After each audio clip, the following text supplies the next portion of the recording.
بسم اللہ الرحمن الرحیم۔ السلام علیکم ورحمۃ اللہ وبرکاتہ۔ وضو کرنے سے کیا ملتا ہے؟ حضرت ابو ہریرہ رضی اللہ عنہ روایت کرتے ہیں کہ نبی کریم صلی اللہ علیہ وآلہ وسلم نے فرمایا، کیا میں تمہیں ایسی بات بتاؤں جس سے گناہ مٹ جائیں اور بارگاہ الہی میں مرتبے بلند ہوں؟ صحابہ کرام نے عرض کیا، ہاں یا رسول اللہ صلی اللہ علیہ وآلہ وسلم، ارشاد فرمائیے۔ آپ صلی اللہ علیہ وآلہ وسلم نے فرمایا، مصیبت اور سختیوں پر صبر کرنا، اگر مسجد زیادہ فاصلے پر ہو تو نماز پڑھنے کے لیے پیدل جانا، کہ جس قدر زیادہ قدم اٹھیں اس قدر زیادہ ثواب ملے۔ ایک نماز پڑھنے کے بعد دوسری نماز کے انتظار میں مسجد میں بیٹھے رہنا، سردی اور برف کے زمانے میں اچھی طرح اطمینان سے وضو کرنا، یہ ایسے نیک اعمال ہیں کہ گویا ایک مضبوط قلعہ ہے جس پر دشمن یعنی شیطان کبھی فتح نہیں پا سکتا۔ ایک روایت میں آیا ہے کہ جو شخص وضو کرے اور پاک لباس میں رات گزارے تو رات بھر فرشتے اس کے ساتھ رہیں گے، اور رات کو جب اس کی آنکھ کھلے گی تو فوراً دونوں فرشتے اس کے لیے دعائے خیر کریں گے، اے باری تعالی اپنے اس نیک بندے کی مغفرت فرما جس نے باوضو رہ کر پاک لباس میں رات گزاری۔ حدیث شریف میں آیا ہے کہ جو شخص رات کو باوضو اپنے بستر پر سوئے اور اسی شب اس کی موت واقع ہو جائے تو اللہ تعالیٰ کے نزدیک وہ شہید ہوگا، اس لیے کہ باوضو سونے والا ایسا ہی ہے جیسے روزے دار اور تہجد گزار۔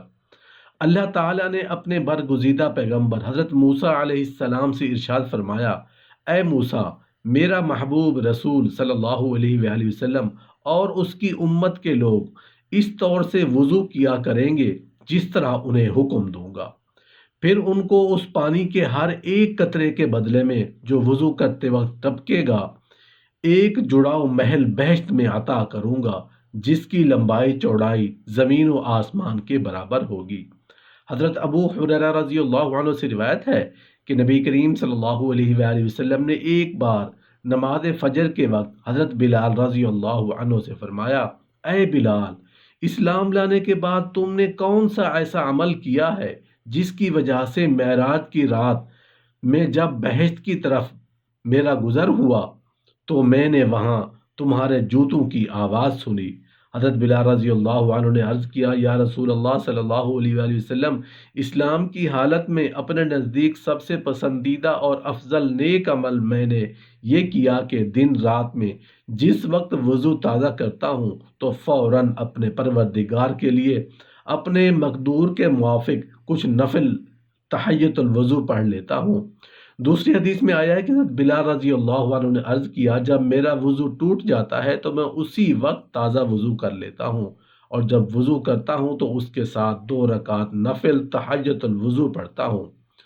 حضرت عتبہ علیہ الرحمہ نے حضرت عمر فاروق رضی اللہ عنہ سے روایت کی ہے کہ نبی کریم صلی اللہ علیہ وآلہ وسلم نے فرمایا کہ جب تم میں سے کوئی شخص وضو سے فارغ ہو کر شہادت کی انگلی اور چہرہ آسمان کی طرف کر کے صدق دل سے یہ کہتا ہے، اشہد ان لا الہ الا اللہ و اشہد ان محمدا عبدہ و رسولہ،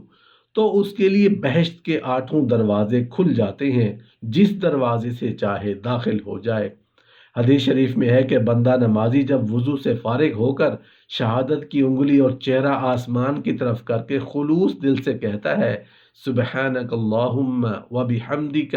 و اشہد ان لا الہ الا انت استغفرک و اتوب الیک،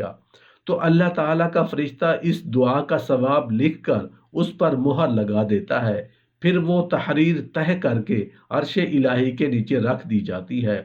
اور اسی طرح محفوظ رہے گی یہاں تک کہ قیامت کے دن کھول کر اسے دے دی جائے گی۔ بعض اہل معرفت کا قول ہے کہ جو شخص باوضو رہے اللہ تعالیٰ اس کو 13 کرامتیں عطا فرماتے ہیں، اس کے تمام اعضاء و جوارح اللہ تعالیٰ کی تسبیح کرتے ہیں، اس کی تکبیر اول انشاءاللہ فوت نہیں ہوگی، جب سو جاتا ہے تو اللہ تعالیٰ اس کے پاس فرشتے بھیج دیتا ہے جو اسے جن و انسان کے شر سے محفوظ رکھتے ہیں،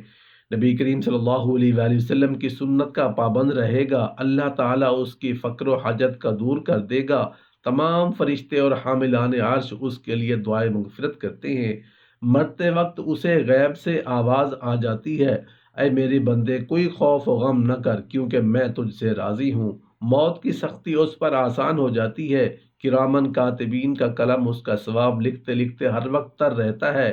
اللہ تعالیٰ اس کو بہشت کے شہد کی وہ شراب پلائے گا جس پر آج تک مہر لگا رکھی ہے۔ اس کو عبادت الہی کی توفیق ہوگی، اس کا دل ہمیشہ نرم ہوگا، جس کی وجہ سے اللہ تعالیٰ اس کو شہیدوں کے زمرے میں داخل کرے گا۔ اس کا شمار اللہ اور رسول اللہ صلی اللہ علیہ وآلہ وسلم کی جماعت میں ہوگا۔ حضرت ثوبان رضی اللہ عنہ راوی ہیں کہ ایک حدیث ہے جس کا مفہوم اس طرح ہے کہ نبی کریم صلی اللہ علیہ وآلہ وسلم نے فرمایا کہ دین الہی پر ثابت قدم رہو اور تم اپنے اوپر تکلیف گوارا کیے بغیر ہرگز صبر و استقامت اختیار نہیں کر سکتے۔ یاد رکھو تمہارے نیک اعمال میں سب سے اچھا عمل نماز پنجگانہ ہے، اور ہر وقت وہی شخص باوضو رہے گا جس کے دل میں نور ایمان ہوگا۔ ایمان و اسلام پر ثابت قدم رہنا اسی وقت ہو سکتا ہے جبکہ آدمی اپنے نفس پر تکلیف اور گوارا کرے اور اللہ تعالیٰ کی طرف سے توفیق خیر اور اس کی دستگیر ہو۔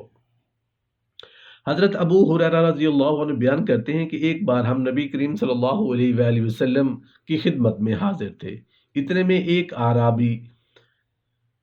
آیا اور عرض کی، یا رسول اللہ، آپ پر میرے ماں باپ قربان ہوں، آپ مجھے وضو کی ترکیب اور اس کی ترتیب تعلیم فرما دیجئے، اس کا ثواب بتا دیجئے تاکہ میں اپنی بستی میں جا کر اپنے ساتھ والوں کو بھی وہی طریقہ سکھاؤں جو آپ مجھ سے ارشاد فرمائے۔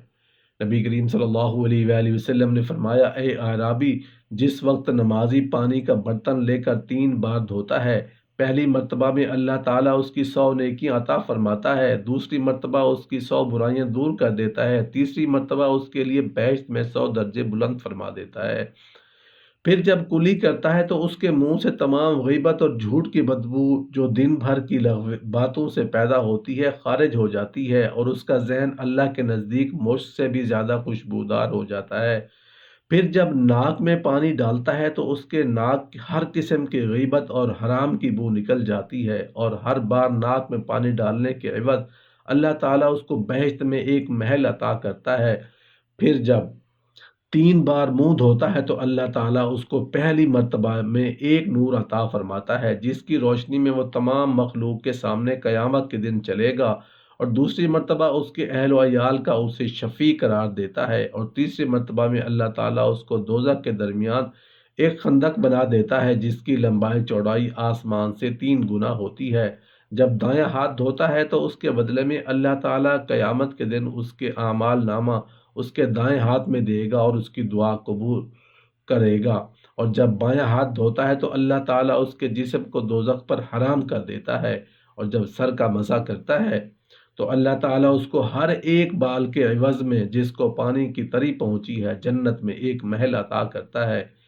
یہ سن کر اعرابی کہنے لگا، یا رسول اللہ صلی اللہ علیہ وآلہ وسلم، کیا ایسی حالت میں اگر میں اپنا سر پر پورا مسح کرتے وقت پانی بھی تر کر لوں تو ہر بال کے شمار کے مطابق بہشت میں ایک محل پاؤں گا؟ نبی کریم صلی اللہ علیہ وآلہ وسلم نے فرمایا، اے اعرابی، تجھے اس سے بھی زیادہ ثواب ملے گا۔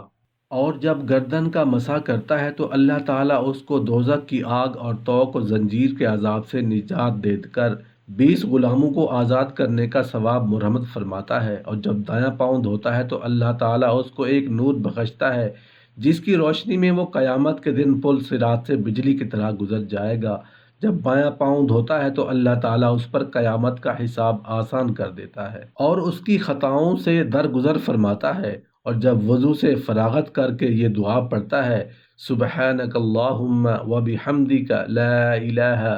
غیرک لا الہ الا انت استغفرک واتوب الیک،